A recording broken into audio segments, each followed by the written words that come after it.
마태복음 26장 47절에서부터 56절까지의 말씀 제가 봉독해 드리도록 하겠습니다. 말씀하실 때에 12 중에 하나인 유다가 왔는데 대제사장들과 백성의 장로들에게서 파송된 큰 무리가 칼과 몽치를 가지고 그와 함께 하였더라. 예수를 파는 자가 그들에게 군호를 짜 이르되 내가 입맞추는 자가 그이니 그를 잡으라 한지라. 곧 예수께 나와 랍비여 안녕하시옵니까 하고 입을 맞추니 예수께서 이르시되 친구여 내가 무엇을 하려고 왔는지 행하라 하신대 이에 그들이 나와 예수께 손을 대어 잡는지라. 예수와 함께 있던 자 중에 하나가 손을 펴 칼을 빼어 대제사장의 종을 쳐 그 귀를 떨어뜨리니 이에 예수께서 이르시되 내 칼을 도로 칼집에 꽂으라. 칼을 가지는 자는 다 칼로 망하느니라. 너는 내가 내 아버지께 구하여 지금 12군단 더 되는 천사를 보내시게 할 수 없는 줄로 아느냐. 내가 만일 그렇게 하면 이런 일이 있으리라 한 성경이 어떻게 이루어지겠느냐 하시더라. 그때 예수께서 무리에게 말씀하시되 너희가 강도를 잡는 것 같이 칼과 몽치를 가지고 나를 잡으러 나왔느냐. 내가 날마다 성전에 앉아 가르쳤으되 너희가 나를 잡지 아니하였도다. 그러나 이렇게 된 것은 다 선지자들의 글을 이루려 함이니라 하시더라. 이에 제자들이 다 예수를 버리고 도망하니라. 아멘. 오늘 본문은 예수님께서 십자가에 달려 고난을 받으시기 전에 그 예수님이 잡히시는 그 내용을 기록하고 있습니다. 마태복음에서는 무리들이 칼과 몽치를 가지고 예수님을 잡으러 왔다라고 되어져 있는데요. 같은 사건을 기록하고 있는 요한복음 18장에 따르면 그들에게 칼과 몽치뿐만이 아니라 등과 횃불을 가지고 무리들이 예수님께 나아왔다라고 기록이 되어 있습니다. 그러니까 예수님이 잡히시던 그때는 아직 해가 밝기 전, 날이 밝기 전인 새벽임을 요한복음은 기록하고 있는데요. 왜 그들이 낮이 아니라 새벽, 그 이른 새벽에 아직 어둠이 캄캄할 때에 예수님을 잡으러 왔을까? 그것은 그들의 목적이 불순하다라는 것을 알 수 있습니다. 많은 무리들이 예수님을 따랐고 예수님과 함께 하였을 때 그 예수님을 잡아가실 때 정당한 이유가 없다면 그 무리들이 예수님이 잡혀가시는 것을 막으려고 할 게 분명하니까 그들이 예수님을 향하여 많은 사람들이 있기 전, 그래서 예수님을 그때 잡으려고 하였던 거죠. 그 이어지는 말씀을 보면 가룟 유다와 무리들이 예수님께 나아올 때에 어떠한 신호를 주고받은 이후 예수님을 잡으려고 한 모습이 나오게 됩니다. 이미 얼굴도 잘 알려져 있고 예수님이 어떠한 분이신지 많은 사람들이 알고 있었음에도 불구하고 특정한 행동을 취하였을 때 예수님을 잡으려고 한 모습이 나옵니다. 가룟 유다가 예수님 앞에 나와 랍비여라고 외치며 입을 맞추는 것, 그것이 신호임을 우리는 알게 됩니다. 그리고 그 행동으로 인해서 무리들 중에 한 사람이 이제 예수님을 잡고 예수님을 이제 끌고 가려고 할 때에 마태복음에서는 제자 중 한 사람이 칼을 빼어서 그 대제사장의 종의 귀를 떨어뜨렸다라고 되어져 있는데요. 요한복음은 그것을 조금 더 자세하게 이야기합니다. 바로 그 칼을 빼어서 귀를 내어뜨려라고 한 그 사람이 베드로임을, 또 대제사장의 종의 이름을 말고라고 기록하고 있기 때문이죠. 그런데 그 행동을 취할 때에 베드로만 그런 마음을 갖고 있었는가? 그것은 아니었습니다. 왜냐하면 누가복음 말씀에 따르면 예수님, 우리가 칼을 빼어서 그들을 어떻게 해야 할까요? 라고 이야기하는 모습들이 나오기 때문입니다. 그러니까 예수님과 함께하고 있었던 제자들도 예수님이 잡혀가시는 것을 막으려고 칼을 빼어야 될까? 어떻게 해야 할까? 예수님께 물으며 고민했다라는 것을 알 수 있습니다. 그리고 그러한 행동 이후에 예수님께서는 그 말고의 귀를 붙여주시고 치료해 주시면서 한 가지 말씀을 덧붙여서 이야기하시는데요. 그것이 오늘 마태복음 말씀에 기록이 되어져 있습니다. 아버지께 구하여서, 아버지 하나님께 구하여서 내가 12군단 더 되는 천사를 동원해서 이 모든 일을 막을 수도 있다. 그 능력이 나에게도 있다. 그러나 그렇게 행하지 않았다라고 말씀을 해주고 있는 거죠. 왜냐하면 그 이후에 말씀하여 주셨을 때 성경이 응하게 하시기 위하여라고 말씀해 주시기 때문입니다. 성경이 이루어진다. 그것은 바로 하나님의 뜻을 위해서 지금 예수님이 잡히신다라는 것을 말씀해 주고 있는 겁니다. 이미 우리가 잘 알고 있는 것처럼 예수님께서는 겟세마네 동산에서 땀이 핏방울이 되도록 기도하셨는데요. 그 이유는 다른 이유가 아니었습니다. 그 잔, 죽음의 잔, 고난의 잔을 피할 수 있다면 피하고 싶었으나 하나님의 뜻은 예수님의 모든 것을 다 내어주시고 또 죄인을 구원하시기 위한 화목 제물로 자신의 생명 모든 것을 내어주시는 것이 하나님의 뜻이었기에 그것을 따르고자 그것을 따라야 함을 아셨기에 12군단 되는 천사를 동원하여 그 상황을 모면하려고 하는 것이 아니라 오히려 잡히는 것이 하나님의 뜻임을 아셨기에 이렇게 말씀해주고 계신 거죠. 그래서 대제사장의 귀를 고치신 이후에 그들에게 이야기를 합니다. 강도를 잡으러 나에게 왔느냐? 너희들이 칼과 몽치를 가지고 나에게 왔느냐? 그런데 성전에서 내가 너희들에게 말씀을 가르쳤을 때 너희는 나를 가만히 두었다라고 이야기를 하고 계신 것이죠.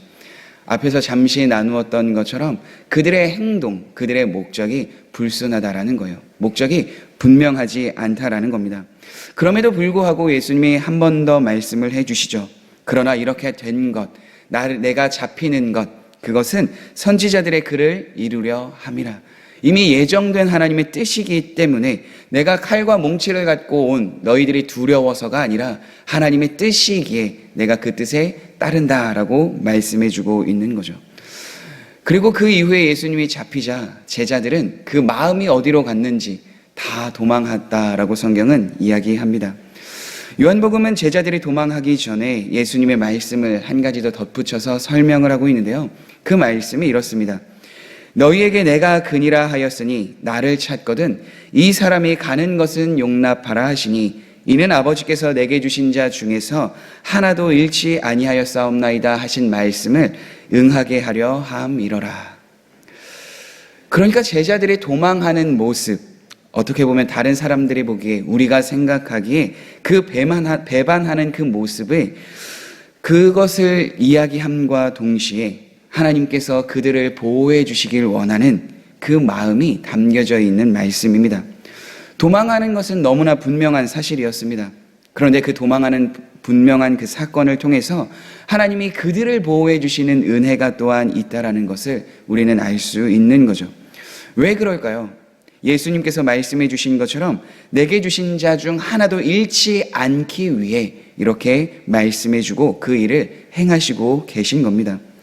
물론 그렇다고 해서 그들의 도망이 정당화될 수 있는가, 도망해도 된다 이런 뜻은 아닙니다. 오히려 그 사건을 통하여서 제자들은 예수님께 돌이켜야 하는 기도의 제목이 되는 거예요. 내가 잘못했구나. 내가 예수님을 배반했구나. 예수님을 버리고 도망했구나. 다시 하나님 앞에 나아가 은혜를 구해야겠다라는 행동의 지침이 되는 겁니다.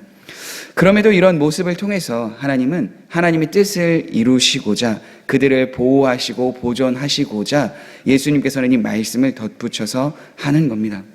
도망하는 모습이 정당화될 수는 없지만 그러나 그 모습을 갖고 있는 사람들, 그 연약하고 부족한 모습을 갖고 있는 존재가 제자들이기에 하나님께서 그 자녀들을 하나님께서 나에게 주신 예수님께 주신 그 영혼들을 보호해달라라고 간청하는 그 모습, 그 대사가 남겨져 있는 거죠. 제자들만 이런 것이 아니라 오늘날 이 시대를 살아가고 있는 우리들에게도 동일한 말씀인 줄 압니다. 인생을 살다 보면 여러 가지 고난과 환경 속에서 우리의 연약함과 부족함이 보일 때가 있기 때문이죠. 마치 예수님을 버리고 도망한 제자들과 같은 연약한 모습이 우리 안에 발견될 때가 있기 때문입니다. 그러나 그럴 때에 우리가 어떻게 해야 하는가? 하나님 앞에 돌이키면 된다. 하나님께서 맡기신 그 영혼들 하나도 잃어버리지 않게 하심을 응하게 하신다라는 그 말씀을 믿고 우리에게 다시 은혜를 주시고 다시 회복하게 하실 것이다라는 믿음으로 하나님 앞에 나아가야 한다라는 거죠. 우리는 이 땅을 딛고 살아갈 때 죄를 지지 않는 존재냐? 결코 그렇지 않습니다. 우리의 육체는 죄의 본성에 따라 살아갈 수밖에 없고 우리가 거듭났지만 그것에 대한 결과는 훗날 하나님 나라에 들어갈 때 완성되는 것이지 이 땅을 살아갈 때에는 그 과정 중에 있기 때문에 우리는 항상 죄에 노출되어져 있고 마귀의 유혹에 빠질 수밖에 없는 그 삶을 살아가기 때문입니다. 그래서 성경은 죄와 싸우되 피 흘리기까지 싸워야 한다라고 이야기를 하며 핑계대지 말고 선한 길을 걸어가야 한다라고까지 이야기를 합니다. 죄에 대한 싸움이 없는 것은 영원한 하나님의 나라에서만 이루어질 것이지 이 땅에서는 우리가 취해야 될 행동이라고 말하고 있는 것이죠. 그리고 우리가 그 싸움, 그 죄와 싸우기까지 피 흘리기까지 대항하는 그 싸움을 통하여 우리는 참된 자유를 얻을 수 있습니다. 왜냐하면 죄의 삭은 분명한 사망이지만 예수 그리스도를 믿는 우리들에게는 죄와 사망으로부터 자유되는 그 하나님의 자녀된 권세를 우리에게 덧붙여 주셨기 때문입니다. 우리를 생명의 길로 하나님께서 친히 인도해 주고 계시기 때문입니다. 그래서 죄에 대해서는 우리가 좀 더 자유하고 주님을 의지하며 믿으며 그 죄에 대해서 대항하며 나아갈 수 있는 힘과 능력을 주님이 부어주시기에 우리는 그 삶을 추구하면서 살아가는 것, 그것만이 우리에게 필요한 삶임을 압니다. 그래서 예수님도 그러한 삶을 우리의 힘과 능력으로 행할 수 없음을 아셨기에 성령님을 우리에게 보내주시겠다 약속하셨고, 실제로 예수 그리스도를 믿는 우리들에게는 이미 그때부터 성령님이 우리 안에 거하시며 우리의 삶을 인도해 주심을 우리는 알 수 있습니다. 그렇기 때문에 사랑하는 성도 여러분, 우리가 부족하고 연약한 인생이라 느껴지고 오늘 본문 말씀처럼 사람의 생각과 마음의 판단이 앞서서 그 행동을 할 때도 있고, 때로는 예수님의 제자들이 도망한 것처럼 우리의 믿음 생활을 회피하고 싶고 도망하고 싶은 모습들이 있는 삶이라 할지라도 그 모든 것을 통해 결국 하나님께서는 합력하여 우리의 길을 선한 길로 인도해 주실 뿐만 아니라 하나님의 따라가며 맺게 하여 주시는 성령의 열매들을 우리의 삶에 맺어주시리라 확신합니다. 그것을 회개에 합당한 열매라고 생각할 수도 있고, 또 삶에서 돌이키는 것을 통해 하나님이 행하시는 것으로 우리는 알 수 있는 거죠. 그렇게 오늘 하루도 하나님을 의지하며 하나님의 말씀을 의지하며 하나님께서 주시는 그 은혜에 따라 하나님이 우리를 보호해 주시고 하나님이 우리를 포기하지 않으시고 끝까지 인도해 주시리라 확신하는 그 믿음 안에 주님 앞에 한 걸음 한 걸음 믿음의 걸음을 내딛는 모든 성도님들이 되시길 간절히 소망합니다. 우리 함께 기도하시겠습니다. 좋으신 하나님, 그렇습니다. 때로는 우리의 연약함 속에서 하나님의 뜻보다 우리의 생각과 말이 앞설 때가 있고 행동이 앞설 때가 있고, 또한 이 땅을 딛고 살아갈 때에 하나님께서 말씀하신 대로 살아가지 못하는 연약한 모습이 우리 안에 보일 때가 있습니다. 그러나 그러한 과정 중에 있을 때에 우리를 포기하지 않으시고 끝까지 우리를 붙드시는 하나님의 은혜가 하나님을 믿는 백성인 우리에게 주어진 것을 또한 오늘 함께 나누어 싸우니, 하나님 이러한 믿음을 갖고 날마다 주님을 붙들며 나아가는 모든 성도님들이 되게 하여 주시고, 특별히 죄와 싸우되 피 흘리기까지 싸우며 그 삶을 통하여 주시는 참된 자유와 평강을 누리는 우리 모든 성도님들이 되게 하여 주옵소서. 예수님의 이름으로 기도드립니다. 아멘.